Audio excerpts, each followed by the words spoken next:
Hey YouTube, it's Leah Lauder, your favourite mega church cult survivor. I'm live and I'm also live on TikTok as well. Oh, hey Jerry Pie, and I'm going to go live from Instagram as well. We're going to record this. So let's get it. Welcome, welcome. If you don't know who I am, my name's Leah Lauder and I'm a mega church cult survivor and I come online and I expose church cults. I speak about my experiences. Oh, hey Rochelle.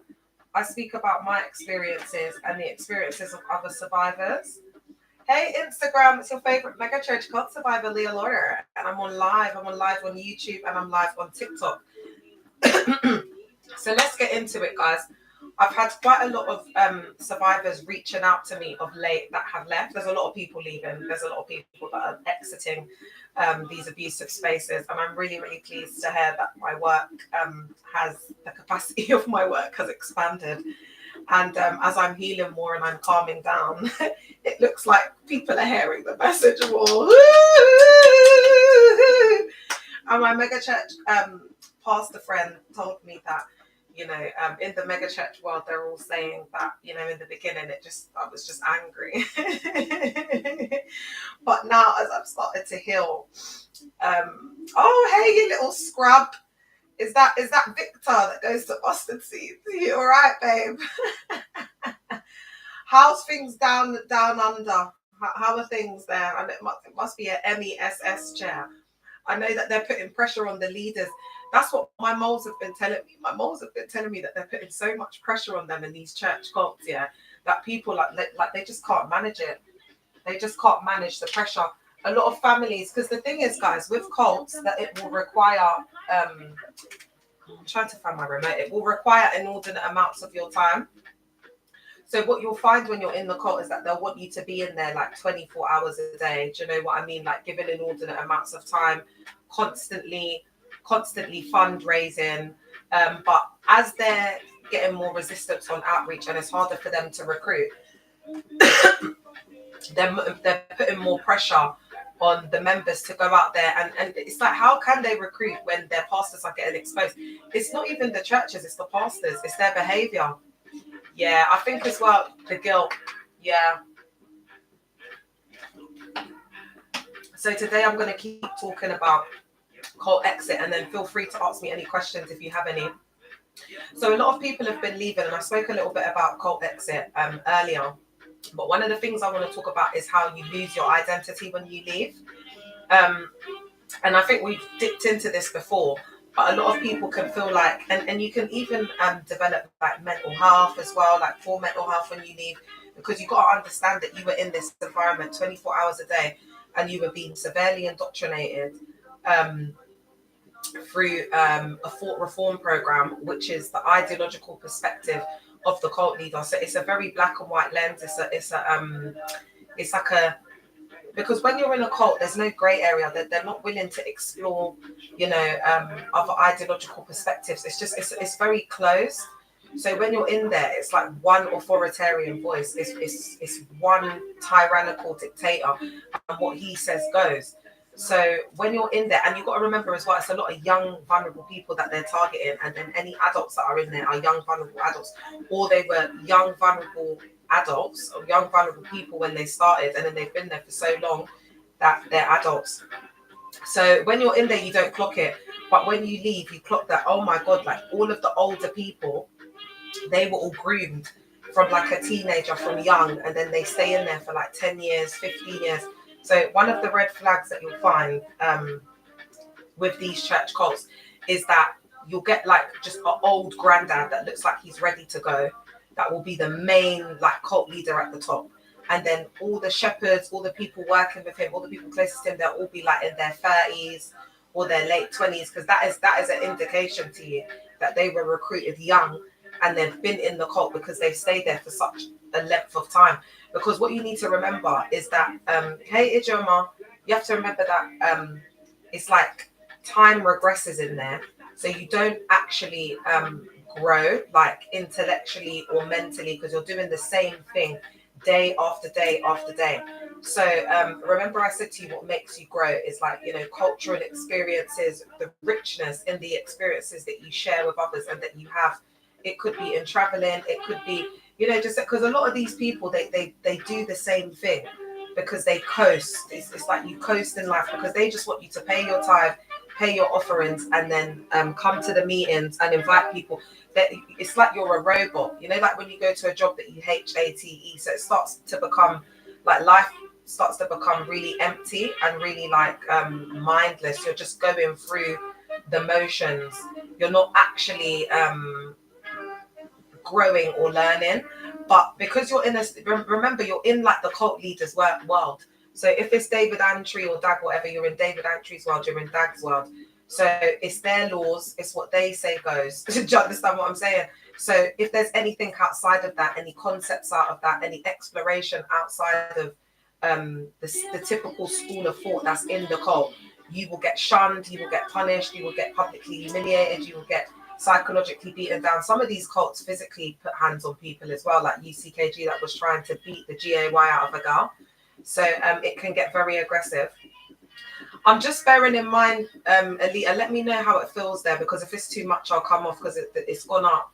And I know that the trolls will be active today because this time is, they're not doing nothing because their pastors are not, you know, it's working hours in there. Do you know what I mean? They're like a business. They could still be talking to people in the evening, but they're not about that life like me. They're old. Them pastors are old and haggard. The ways of doing things in the church, they're outdated. They're outdated. It's been done. It's archaic. So I will just get on here 1 a.m., 2 a.m., however it leads me, because I'm just living a free life. So there's no like, and that's the way the spirit flows. You can't catch the spirit. It's just like water or like the wind. It's not, you can't see it, you can't catch it. Do you get what I'm saying? I'm vibrating. I left 2 years. Ooh, excellent. We've got a survivor in there that left 2 years ago. Well done, my love. So you know, you just get a really old guy, and this is a telltale sign for you. If you walk into a space and you've got a really old guy that's supposed to be the head pastor or the leader, whatever, and everyone else is young, it's just weird. It's rough. Yeah. This is the thing. You know, when you leave, because you lose your whole identity, because you put on a pseudo personality in there, remember, of the cult leader. So you become someone else. So you lose your whole personality. It's almost like I feel like it's some dark magic that they do on you, man. They take control, they take possession of you in there, and it's about facts.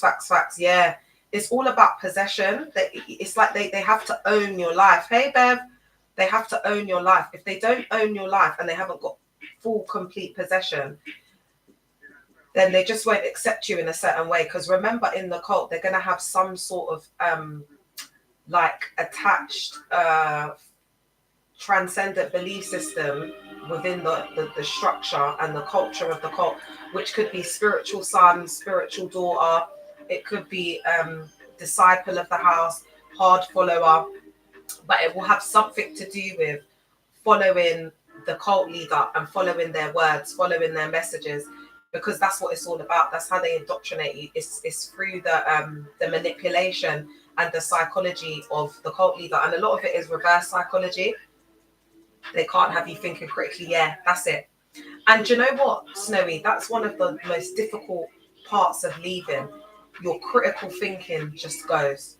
All critical thinking, all autonomous thoughts, anything that involves you having to think with a free mind, a free autonomous mind, that's what they want to break down in you.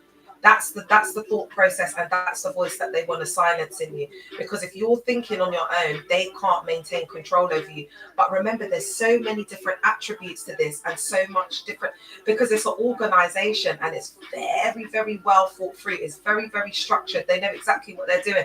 One of the questions that you've got when you come out is, did they know what they're doing? Are they really as evil as I think? Yes, the answer is yes.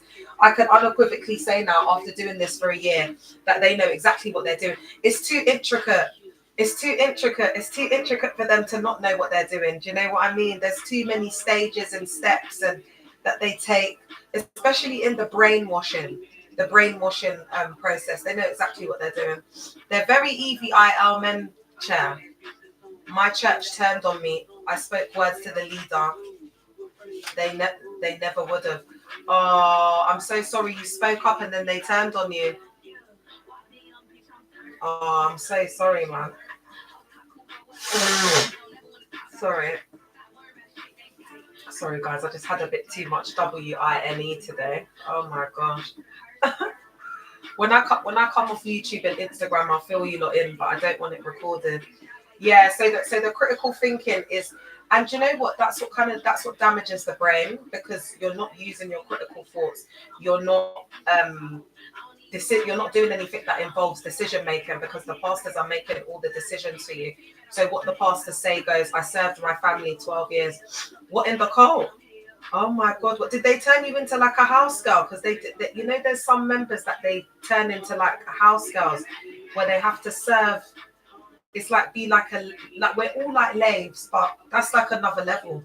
They get you to take care of the pastors' kids and things like that. Oh my God! She said I served my family church for 12 years. I'm so sorry, babe. Do you know when you say it? Yeah, it just reminds me of me as well. In there for 18 years, child. People think you're crazy, but when you're in there, these people indoctrinate you, or like the way I took half of his load. Oh my God, girl, you were like me. Oh my gosh, was you doing the most in there, girl? Was you doing all the organizations, event planner, pastor's assistant, praise and worship leader, choir? Oh my God. When you said I took half of his leg, is it a cult that I talk about? Is it one of the ones I talk about? Oh, guys, do you know what? Yeah, I'm just so glad that we're walking into our freedom, man. Oh my God, they had us. They had us where they wanted us. And do you know what's crazy? They're just like, these cults, they move in plain sight. It's so hard to detect them. This is why I'm so glad that, God set me up to be able to call them out academically, chair. Because it's like before we didn't have names for things, but now we're like, no, that's indoctrination. No, you're using the thought reform program. This is social conformity. You're gaslighting me. I'm sorry, this is love bombing. Hey, Miss Elrose. I'm just being free. I'm sort of talking about what happens when you leave. Just exposing, girl. You know what I'm like. So if you've got a topic, let me know, Jer. There's a survivor that spent 12 years in a church in TikTok. Dictator isn't it? I only just seen you. Oh my gosh. All right, girl. Well, so one of the church cults that I talk about is Charis, RPF, UCKG, Potter's House. Did I say Charis? First Love, Mustard Seed. So let me know if it's any of those. Yeah, so I need to charge this. Sorry guys, let me just put this in my phone. It keeps going up. I wonder if it's trolls or if it's my post going viral. Yeah, so basically it's that the identity is the biggest part. That's what people struggle with when they leave the cult. Like what's the word I'm looking for? I don't want to say reinventing yourself, but finding yourself perhaps. That's what people really struggle with, finding yourself, kind of like getting a personality, because you've got to remember you've put on a whole nother person's personality, chair.